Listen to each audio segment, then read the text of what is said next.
नमस्कार दोस्तों, मैं कुमार भारत मूवी जोन से।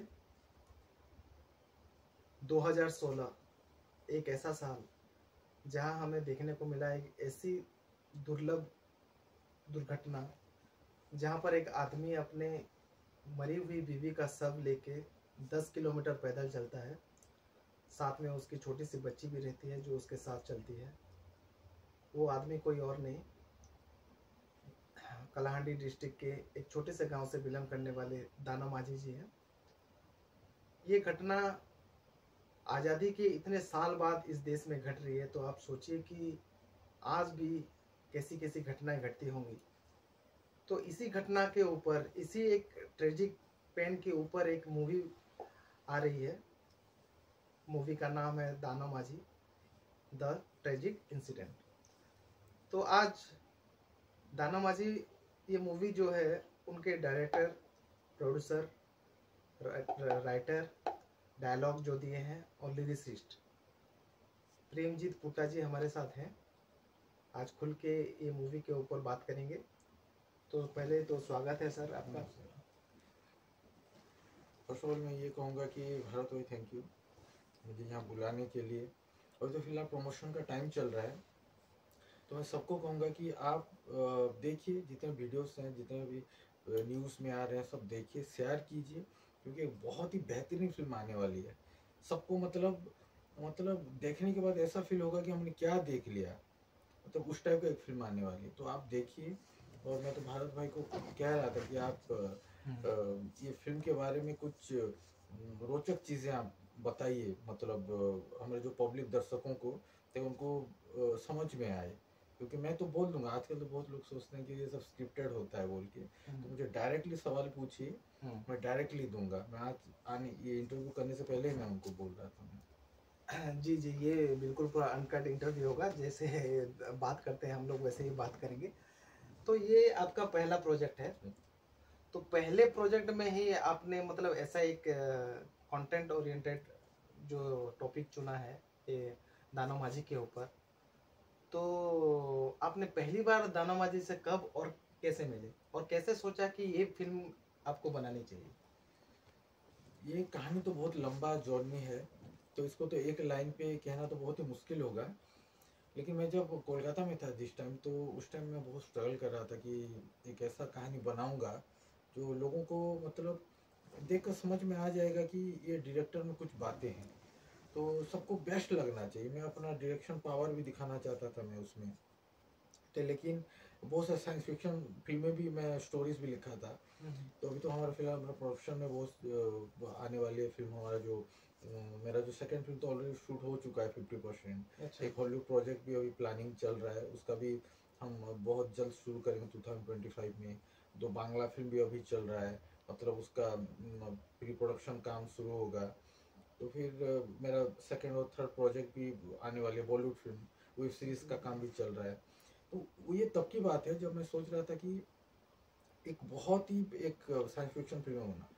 लेकिन मेरे वो जो होता है ना, जब फील्ड पे जब उतरते हैं तो लोगों को समझ में आता है कि मेरा औकात ये है। तो ज़्यादातर न्यू कमर को इतना फाइनेंशियल नहीं मिलते हैं। तो मेरे साथ भी ऐसा ही हुआ। मैं बहुत लोगों को कहानी सुनाया था उस टाइम, तो सबने कहा कि ठीक है हम काम करेंगे, ठीक है ये करेंगे। लेकिन जब भी कोई कहानी सुनता तो बोलता था कि बाप रे ये कहानी, ये तो बहुत अच्छा कंटेंट है। लेकिन कोई स्टेप नहीं लेते थे कि चलो हम, ये तो ऐसा ही कहानी है, सुनने के बाद ही कोई आदमी बोल देगा कि चलो कल से शुरू करते हैं। लेकिन मैं सोचा इतना स्ट्रगल करने का कोई फाइनेंशियल नहीं मिला, तो मैं खुद ही इस फिल्म को बनाया। और जब मैं बनाने के लिए जब चूज़ किया ये कहानी, इसलिए मैंने चूज़ किया क्योंकि बीच में स्ट्रगल के दिन काफ़ी चले गए थे। तो मैं शुरू से बहुत ज़िद्दी इंसान हूँ, कोई चीज़ मुझे चाहिए तो मैं उसको हासिल करता ही करता हूँ मैं। तो मैं सोचा कि ये कहानी में दानो माझी जिसे स्ट्रगल किया है, जो जुनून भरा है रातों रात चलने का, जो अपने लाइफ में मतलब एक जुनूनी लाइफ जिया है वो, तो मैं भी कुछ ऐसा ही इंसान हूँ। तो दाना माझी से मिलने के बाद कैसा महसूस हुआ? मैं देखिए, ये दानव माझी के साथ जब मैं कंटेंट चूज़ किया, तो पहले तो मैं कांटेक्ट किया था हमारे जो बृहस्पति जी हैं, जो उस एरिया से बिलोंग करते हैं, वो म्यूजिक डायरेक्टर हैं, बहुत ही अच्छे इंसान हैं। तो मैं उनको कहा कि हम दानव माझी जी का फिल्म बनाएंगे, तो हम क्या करेंगे। तो उन्होंने ठीक है हम उनके गाँव में जाएंगे। लेकिन गाँव कहाँ पे है, तो उनको भी ठीक से मालूम नहीं था। तो हमने ऐसे ही चल दिया उनके गाँव। तो उनके गांव में गए, तो वहाँ मैं सोचा पहाड़ी जगह है, फोर व्हीलर जाएगा ही नहीं, तो ठीक है हम बुलेट पे चलते हैं। तो बुलेट पे हम उस गांव पे गए, तो बाद में मालूम पड़ा कि हमने एक बहुत बड़ा घाटी पार करके आ गए हैं दूसरे जगह पे। वहाँ पे एक बूढ़ी औरत थी, हमको कहा कि आप दाना मांझी का गाँव? हाँ वो तो सब जानते हैं, दाना मांझी अपने पत्नी को कंधे पे उठा, लेकिन ये उनका गाँव नहीं, ये भी वही नाम का एक जगह है, लेकिन ये वो जगह नहीं। तो मैं उस दिन सर पकड़ लिया। मैं उस दिन एक आदमी को हमने लिफ्ट दिया था, तो वो आदमी ने भगवान की तरह, शायद भगवान भी होंगे वो, तो वो हमें गाड़ी पे बैठा हमको बोला कि आप जिस जगह पे जाएंगे मैं उस जगह से बिलोंग करता हूँ, आप सुबह जाइए, अभी और बैक मत कीजिए, आप सुबह जाइए। क्योंकि हम पूरा घूम चुके थे पहाड़ी इलाका, पूरा 200 या 300 मीटर के आसपास पर ट्रैवल कर चुके थे हम। तो सुबह हम गए, तो मैं ठान लिया था आज तो मिलूंगा ही मिलूंगा, नहीं तो आज घर नहीं लौटूंगा पूरा, ऐसे ठाना। और मैं गया, और वहीं पे दानो मांझी जी को जब मिलने के लिए गए, तो वो अपने घर में नहीं थे, वो किसी रिलेटिव्स के घर में थे। तो फर्स्ट टाइम दानो मांझी जी को देखा नहीं, मैं देख नहीं पाया था मांझी जी को। मुझे ऐसा ऐसा लगा कि मैं झलक देख रहा हूँ, क्योंकि मेरा आंखें खराब हो चुके थे धूल से। मैं बस ऐसे देख रहा था, आंखें बंद कर रहा, देख रहा था, आंखें बंद कर रहा था। उनका कहानी को मैंने सुना, मैं ऐसे आंख खुला करके देख कर मैं नहीं सुना, मैं आंखें बंद करके सुना। और सब कहानी को सुनने के बाद मैंने वो स्क्रिप्ट को 3 दिन में रेडी किया था मैंने। सिर्फ 3 दिन में? हाँ 3 दिन में रेडी किया था, क्योंकि मैं पहले से भी एक्सपेरिमेंट कर चुका था कि दानो मांझी कंटेंट अगर लिखूंगा तो कौन कौन सा टॉपिक को मुझे डालना है। तो एक एज ए राइटर हूँ, मेरे पास स्टॉक में बहुत सारे तो पूरा कहानी दिन रात होता एक है। कर दिए होंगे हाँ स्क्रिप्ट हाँ। लिखने में, 3 दिन तो में मैं अगर किए? पूरा मैं 3 दिन तक मैं ठीक से सोया नहीं, सच में मैं दिन में ठीक से सोया नहीं, खाया नहीं, नहाया नहीं, पूरा एक घर में। मतलब ओकिरा कुरोसावा एक जो डायरेक्टर हैं, जापानीज डायरेक्टर, जैसे कि वो अपनी कहानी लिखने के टाइम खुद को लॉक कर देते थे, वो मैं ऐसे ही, मेरा लिखने का स्टाइल है, मैं भी ऐसे ही करता हूँ। तो मैं कहानी लिखने में खुद को लॉक कर दिया पूरा 3 दिन तक, पूरा कहानी लिखता रहा लिखता रहा लिखता रहा, बस कलम चलता रहा। और वो कहानी सबसे बेस्ट मैंने स्क्रिप्ट लिया अब तक का। मैं जितने भी स्टोरीज मेरे पास है जी। स्टॉक में है, और जो आगे बनाने भी प्लान किया है मैंने, तो वो दानो मांझी लिखने के टाइम ना सच में जोश भर रहा था। और एक मैं बोलूँगा, जब मैं एक चीज़ लिख रहा था ना, तो मुझे इतना रोना आया कि मैं कलम ही छोड़ दिया। वो मेरा मूवी का सबसे इमोशनल पार्ट है, जो दानो मांझी जी जब भी वो चीज़ें सुनते हैं तो कुछ टाइम के लिए वो साइलेंट हो जाते हैं। वो चीज़ आपको देखना पड़ेगा फिल्म में, वो क्या चीज़ है।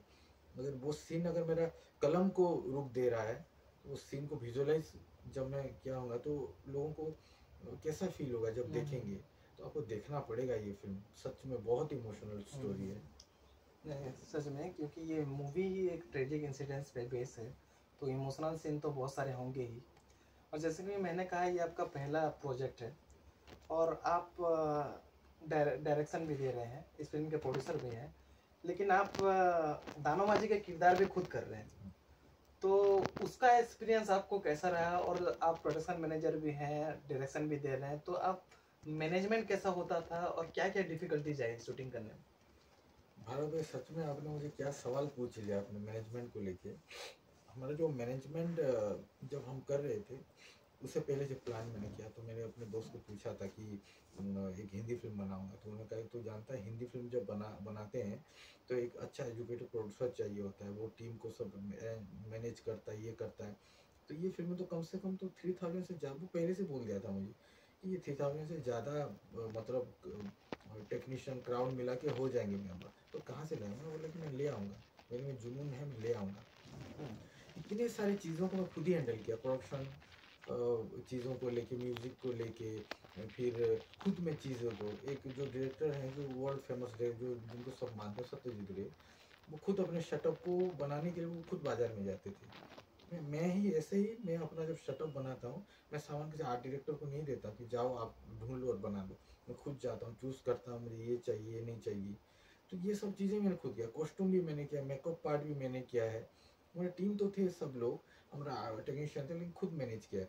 लेकिन जब हम क्राउड मैनेजमेंट होता था, गांव में जाते थे, तो 12-1 बज जाता था। कुछ कुछ जगह पे तो मैं एक गांव पे भी सो जाता था रात को, किसी क्लब के घर में। मैं बोलता था कि यहाँ पे हमारा गाड़ी रहेगा, हम यहीं पे मैं सो जाता हूँ। कभी कभी तो जंगल के बीच में भी हम सो जाते थे, क्योंकि काम ही कुछ ऐसा था, हमको स्पॉट ढूंढते थे। मेरा घर वाले तो घबरा गए थे, मेरी माँ। तो मुझे बीच बीच में आकर कांटेक्ट नहीं हो पाता था, नेटवर्क काम नहीं करता था। तो ये इतना मतलब इतना डेडिकेटेडली कैसे काम कर रहा है, मतलब ये सोच में पड़ जाते हैं। तो मैनेजमेंट बहुत भारी होता था, क्योंकि ये जोन में इस टाइप का फिल्म बनाना बहुत ही मुश्किल है। फिर भी शूटिंग में कितना वक्त लग गया? शूटिंग का टाइम हुआ हमारा 2 फेज में। जब मैं शूटिंग शुरू किया तो मैं हमारे एक एडिटर मैडम थे, तो एडिटर मैडम जब हम एडिट जब बिठाया गया शॉर्ट्स को, तो उन्होंने सवाल पूछा कि दादा आपने गिना है कि कितना शॉर्ट्स है आपका? तो मैंने उनको कहा कि कितना शॉर्ट्स हैं आपको बोलूँगा ना, हाँ बोलिए। आपका 6000 से भी अबव शॉर्ट्स हैं फिल्म में। तो बाप रे, मैंने कहा, 6000? हाँ 6000 से भी ये ज़्यादा। तो लंबा लंबा मूवी में इतना शॉट नहीं। हाँ, मैं कहा कि मैं सच में प्राउड फील कर रहा हूँ कि मैं ये फिल्म को अभी मैं अरेंज करूँगी शॉर्ट्स। तो बोले कि ठीक है चलिए। बहुत टाइम लग गया हमें, एडिटिंग में हमको 5 महीना लगा। तो पूरा काट काट के सब हम जोड़े, सब सीन्स वगैरह। तो जब हम शूटिंग के टाइम इतने शॉट्स को जब लेने का प्लान बनाया, तो हमारे डीओपी सर जो थे, तो उन्होंने कहा कि ये एक विशाल फिल्म होने वाला है। तो सच में बेस्ट फिल्म होने वाला है। हम इसमें बहुत सारे कैमरे को यूज़ करेंगे और अच्छे से शॉट लेंगे, स्ट्रगल करेंगे इस मूवी के लिए। तो होता था कि थोड़ा स्ट्रगल होता था हमारा मूवी पे, मैनेजमेंट को भी लेके हमारे शूटिंग के टाइम पे। लेकिन हमारा जो मैनेजमेंट होता था, पहाड़ी इलाके में हम शूट करते थे, तो बहुत प्रॉब्लम्स क्रिएट होता था हमें। कभी कभी जो वाकी टोकी ठीक से मतलब काम नहीं होता था, सबसे कनेक्ट नहीं हो पाते थे। पहाड़ी इलाका था, खाना ठीक से नहीं पहुंचता था, पानी ठीक से नहीं पहुंच पाता था। मैं तो कभी कभी डरता था कि कहीं मैनेजमेंट ख़राब हो जाएगा तो टीम वाले कहीं नाराज़ ना हो जाए। ऐसे बीच बीच में हुआ भी, बहुत सारे क्राउड आते थे, खाने के हिसाब से आ जाते थे, क्योंकि वो अपने हिसाब से ही वो मालिक हैं। वो उनको मैं समझा के भी लाया था कि अगर ये फिल्म अगर हम बनाएंगे, तो आप अपने जितने क्राउड थे गांव गांव से, हर गांव से 100-200 के आसपास लोग आए थे। तो सबको मैं ये एक चीज़ कह रहा था कि ये जो फिल्म बनाएंगे, हम एक दुनिया का ग्रेट फिल्म बनाएंगे। तो आप जब अपने आखिरी वक्त में भी अपने पोती दादा को आप बोलेगा कि मैंने प्रेमजीत को हेल्प किया और हम एक महान फिल्म बनाएंगे। मेरी ज़िंदगी में यही सबसे बेस्ट काम किया मैंने। तो ऐसा मैंने उनको मोटिवेट करके लाया, काम किए, और सच में बहुत ही अच्छा हुआ था। जी जी। तो ये जैसे मूवी आपने दाना मांझी जी को डेडिकेट किया है, तो ये मूवी क्लासिकल मूवी एक होने वाली है या कमर्शियल मूवी? क्योंकि मैंने मतलब देखा कि एक मूवी में गाने भी हैं और गाने आपने ही लिखे हैं, तो उसके बारे में कुछ बताइए। ये मूवी सच में दाना मांझी जो ज़्यादातर मूवी जो होता है, जो हमारे गांव के साइड जितने मूवी होता है, नाम सुनते ही सोचते हैं कि ये कोई आर्ट फिल्म होगा। मैं सच में ये गलत फहमी मत पालिएगा अपने अंदर। ये कोई आर्ट फिल्म नहीं है, ये सच में एक कमर्शियल मूवी है। जैसे आप नॉर्मली भी नहीं कहूँगा, जैसे आप फिल्म देखते हैं एंजॉय करने, एंटरटेन करने के लिए, एक अलग दुनिया में जाने के लिए, एक अलग वर्ल्ड में जाने के लिए, तो इस तरह का एक कहानी है। तो पूरा ये कहानी को मैं जब लिख रहा था, गाने भी लिख रहा था, तो मैं जो थैंक्स दूंगा सुभाषित सर, तन्मय सर को, कि उन्होंने मेरे बोल, मैं जो लिखा हूँ वो चीज़ों को उन्होंने समझा। वो काफ़ी टाइम लिए हैं, तो टाइम लेके वो डेडिकेटेडली काम किए। मैं उनको बीच बीच में कहता था कि फास्ट काम कीजिए, फास्ट कीजिए। सुभाषित सर मुझे बोलते थे कि नहीं, फास्ट होगा तो हम काम नहीं करेंगे, हम काम करेंगे, डेडिकेटेडली करेंगे, लेकिन टाइम लगेगा। सुभाषिष जी यहाँ कंपोजर हैं? हाँ हाँ, नहीं सुभाषित जी जो है हमारे अरेंजर हैं। अच्छा। हाँ, म्यूजिक प्रोग्रामर हैं, स्कोरिंग किया है, फॉली का काम अच्छा, किया अच्छा, है। अच्छा। वो सब हैंडल करते थे, मैं उनको उनके ऊपर ही मैंने छोड़ दिया था। तो देखा जाए तो म्यूजिक डिपार्टमेंट वो ही हैंडल किए हैं सब कुछ। तो मैं उनको कहा कि मैं तो वहीं पे रहूँगा, कोलकाता पे एडिट होगा हमारा, मैं देखने के लिए आने जाने के लिए मेरे टाइम मतलब टाइम नहीं होगा मेरे में। तो आप ये सब चीज़ संभाल लीजिए, मुझे बीच बीच में भेज दिए, मैं उसको देखता हूँ, फिर काम करते हैं। लेकिन म्यूजिक का जो बोल है, मुझे काफ़ी लोग बोल रहे थे कि 3 गाने कैसे होगा। मैं उनको कहा कि गाना बेस्ट होगा, लेकिन बीच में तो कुछ पहाड़ी सॉन्ग भी तो होगा, रोमांटिक सॉन्ग। यस, गाँव गाँव वाला। हाँ, सब बोल रहे थे कि हिंदी पैटर्न का बनाएंगे। हाँ, हिंदी पैटर्न में होगा, लेकिन जिस जगह का कल्चर है उस कल्चर का रिलेटेड गाना होगा। जैसे बोल रहे थे कि पंजाबी पैटर्न डालिए, कुछ हरियाणी, कुछ भोजपुरी, कुछ साउथ इंडियन, ऐसा नहीं हो सकता, क्योंकि ये कहानी यहाँ का है। तो यहाँ का पैटर्न को लेके हम हिंदी लेवल का बनाएंगे गाना, ठीक है, क्योंकि अब तक इस टाइप का गाना इस लेवल जोन पे हिंदी लेवल को टच किए हुए, उसको एक्सप्लोर करने वाला सॉन्ग नहीं है। तो इसे लोगों में थोड़ा आइडिया आ जाता है कि इस लेवल, इस लोकेलिटी का, इस एरिया का, इस बेल्ट का गाने को आप कैसे हिंदी बेल्ट में दिखाएंगे। तो उस वो चीज़ों को मैंने ऐसा एक्सप्लोर किया है, जो गाना और कल्चर यहाँ का है, लेकिन उसको फील आएगा, हिंदी लेवल का फील आएगा, तो इस लेवल से लिखा है। और सबसे मैं थैंक्स दूंगा हमारे जो लंबोदर सर जो है सिंगर हैं, सृष्टिका बहुत ही अच्छी मतलब सिंगर हैं वो। लंबोदर सर इतना ब्यूटीफुली गाने गाए हैं, और बीच बीच में उनका बहुत सारा प्रोग्राम भी होता था, बीच में आते थे, नहीं ये मैं सॉन्ग करूँगा। और सृष्टिका तो मैं कहूँगा कि उस टाइम में सृष्टिका इतना बिजी रहती थी, फिर भी वो आके इतना कोऑपरेट करके मतलब सॉन्ग को गाना, वो ट्रैवल करती थी वो उस टाइम, तो आके इतना सॉन्ग को वो गाती थी, तो बहुत अच्छा हुआ। मैं थैंक्स दूंगा तन्मय सर, सुभाषिस सर, और हमारे ये तो एक स्टूडियो में ही नहीं हुआ, ये बहुत जगह से काम हुआ है, तो मैं सबको थैंक्स दूंगा। अभी मेरे मुंह पे नाम भी नहीं आ रहा होगा शायद, तो सबको मैं थैंक। म्यूजिक का काम बहुत ही मतलब जबरदस्त, स्कोरिंग इसका बहुत ही हाई लेवल हुआ है। तो स्कोरिंग का बीच बीच में मैंने वीडियो भी मैंने छोड़ रहा था अपडेट के लिए, तो स्कोरिंग इसका सबसे बेस्ट स्कोरिंग हुआ है, जो कहते हैं ना इंटरनेशनल लेवल का स्कोरिंग। अब जब मेरा मूवी शुरू होगा, मेरे प्रोडक्शन का बीजीएम से लेकर पूरा एंड तक आप पूरा अलग लेवल, अलग दुनिया में पहुंच जाएंगे सब लोग। Okay okay. तो लोग ज़्यादातर दानामाझी के बारे में सिर्फ इतना ही जानते हैं कि वो आदमी थे जिन्होंने अपने मरे हुए बीवी का शव लेके 10 किलोमीटर पैदल चला था, क्योंकि न्यूज में सिर्फ उनके बारे में सिर्फ इतना ही आया था।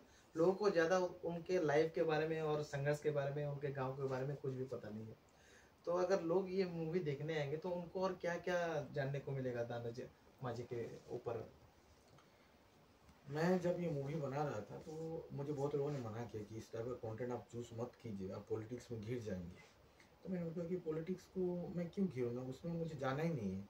जो चीज़ें ट्रू हैं, जिनको सपोर्ट करना है, जो पॉलिटिक्स पार्टी को सपोर्ट करना है, वो तो अच्छा ही होगा। जो पॉलिटिक्स पार्टी ये फिल्म को सपोर्ट करेंगे वो तो उनका ही भला है। पॉलिटिक्स के बारे में बात करेंगे। तो जो चीज़ों को मैंने जो इसमें जो पुट किया है, कि मैंने एक चीज़ को मतलब रिवील किया इसमें, कि दानो माझी का नाम सुनते ही सबको दिमाग में आता है कि 10 किलोमीटर चला था, न्यूज़ में चारों तरफ दिखाया गया, ये तो पूरा दुनिया भर में हाईलाइट हो गया, बहुत पैसे मिले होंगे, बहुत पैसे। अगर इतना ही मतलब लग रहा है तो आप दानो माझी के गांव पे आइए, उनके साथ 1 महीना रहिए, पूरा छुट्टी लेकर आइए और दानो माझी जी के साथ रहिए, उनके साथ खेती कीजिए, घूमिए, तब जाके उनको मालूम पड़ेगा कि दानो माझी का मतलब लाइफस्टाइल कैसा है, उनका गांव कैसा है। मतलब वो सारी चीज़ें मैंने इस चीज़ों को जानने के बाद ही मैंने ये मूवी बनाई। और सिर्फ दानो माझी ही नहीं, दानो माझी के आसपास जितने भी गांव हैं उनके चारों तरफ भी ऐसे आज भी वो लोग मतलब गवर्नमेंट का फैसिलिटी से बहुत दूर क्योंकि हैं। इस इंसिडेंट के बाद मतलब बहुत सारे क्रिटिसाइज भी हुआ सिस्टम के ऊपर, हाँ। सवाल उठे, बहुत सारे पॉलिटिक्स भी हुआ इस मैटर के ऊपर। वो कुछ सालों के वो कुछ सालों के लिए हुआ, फिर ठंडा पड़ गया हाँ, ये इंसिडेंट आने के बाद बहुत सारे पॉलिटिक्स भी हुई इसके ऊपर, और बहुत सारे लोग सिस्टम पे भी सवाल उठाए, क्रिटिसाइज किए कि आज भी देश के आज़ादी के बाद ये सब घटनाएं देखने को मिल रही है। तो इसके बारे में आप क्या कहना चाहेंगे? देखिए, दानो माझी जी के साथ जो हुआ, तो बहुत सारे लोगों ने, अभी मैं कहा कि गलतफहमी पाल के बैठे हुए हैं कि दानो माझी जी को बहुत पैसे मिले हैं, ये हैं, बहुत ये हैं। मैं तो सबको कहूँगा कि आप जाइए, उनके गांव में जाइए। लेकिन अगर आप ये जो सवाल जो मुझे पूछे हैं कि क्या डेवलपमेंट हुआ है, यही ना, कि क्या डेवलपमेंट हुआ है क्या नहीं, इसके लिए पॉलिटिक्स हुआ। हाँ, पॉलिटिक्स, हाँ, पॉलिटिक्स अगर है तो बहुत पॉलिटिक्स है ये फिल्म में। मैं ट्रू चीज़ें दिखाई कि उस दिन दानो माझी के साथ कौन कौन साजिश किए हैं, कौन कौन पार्टी इसके साथ हैं, कौन कौन पार्टी इसके अगेंस्ट पे हैं। वो ये सब जानने के लिए आपको फिल्म देखना पड़ेगा। मैं अभी ये सब रिवील नहीं करूँगा, क्योंकि ये चीज़ों को अभी मैं रिवील करूँगा तो वो सब लोग जान जाएंगे कि नहीं ये सब चीज़ें हैं, तो मूवी का मज़ा ही ख़राब हो जाएगा। तो मैं बहुत सारी चीज़ों को एक्सपेरिमेंट करके, मैंने ट्रू को जानने के बाद ही मैं, और ये पहले मैं बोल दे रहा हूँ कि मैं किसी को नीचा दिखाने के लिए, डाउन करने के लिए मूवी नहीं बनाया है।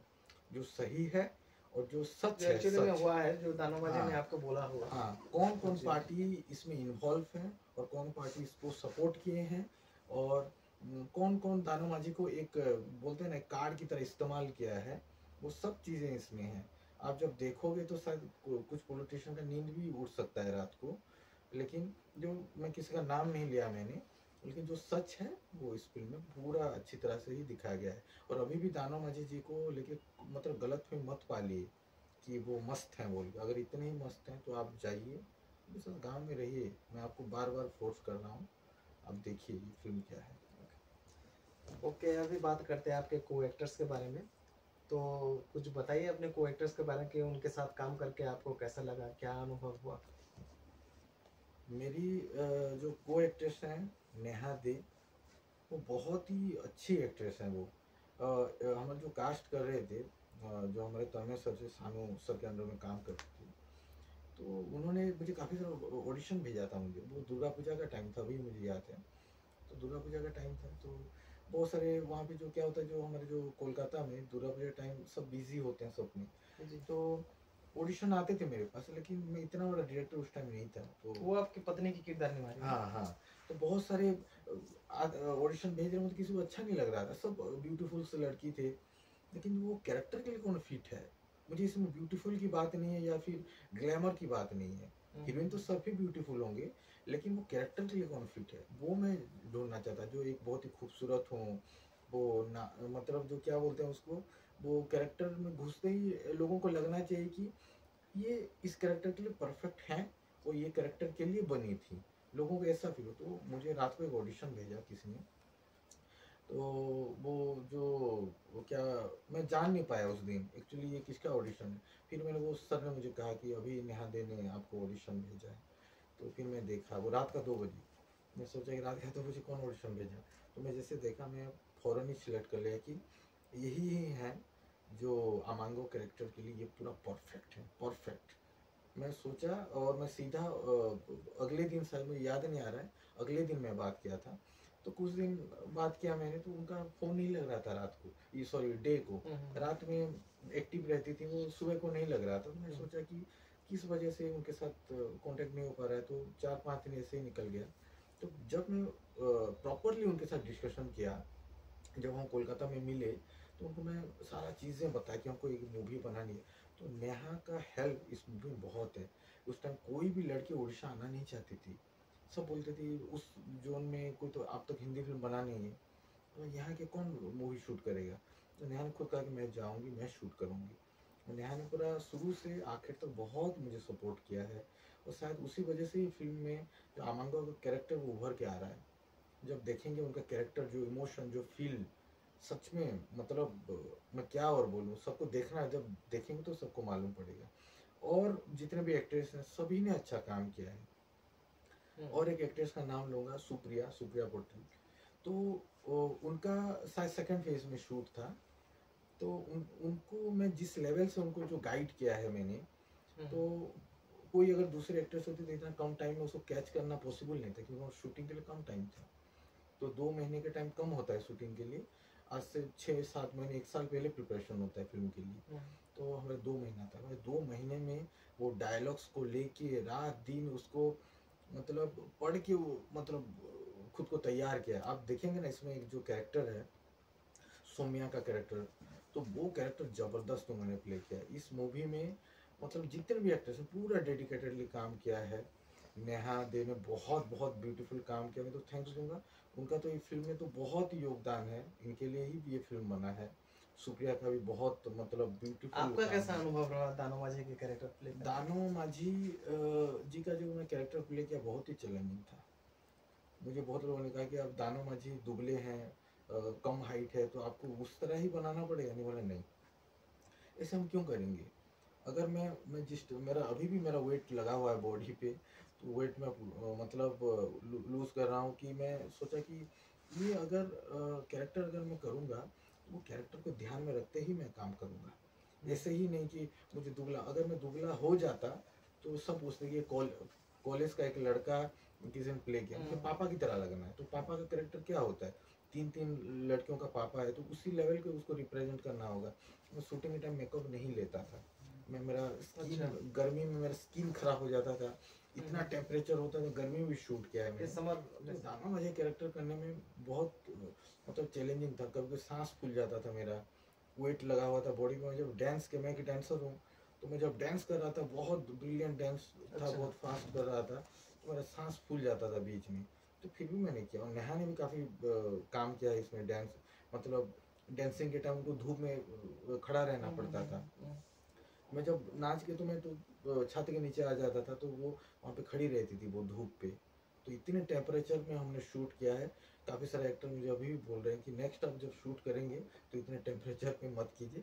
तो इतना टेम्परेचर, धूप, ठंड में ये मूवी को शूट किया गया है। और स्पेशली दानो मांझी जो कैरेक्टर है वो सबसे चैलेंजिंग कैरेक्टर था मेरे लिए। इसके लिए मैं खेती का ट्रेनिंग भी किया था मैंने बीच में, वो कैरेक्टर को मतलब फुल्ली मतलब डेडिकेटेडली उसको करने के लिए मैं खेती का ट्रेनिंग भी किया था बीच में, ताकि प्रॉपर खेती कर सकूं।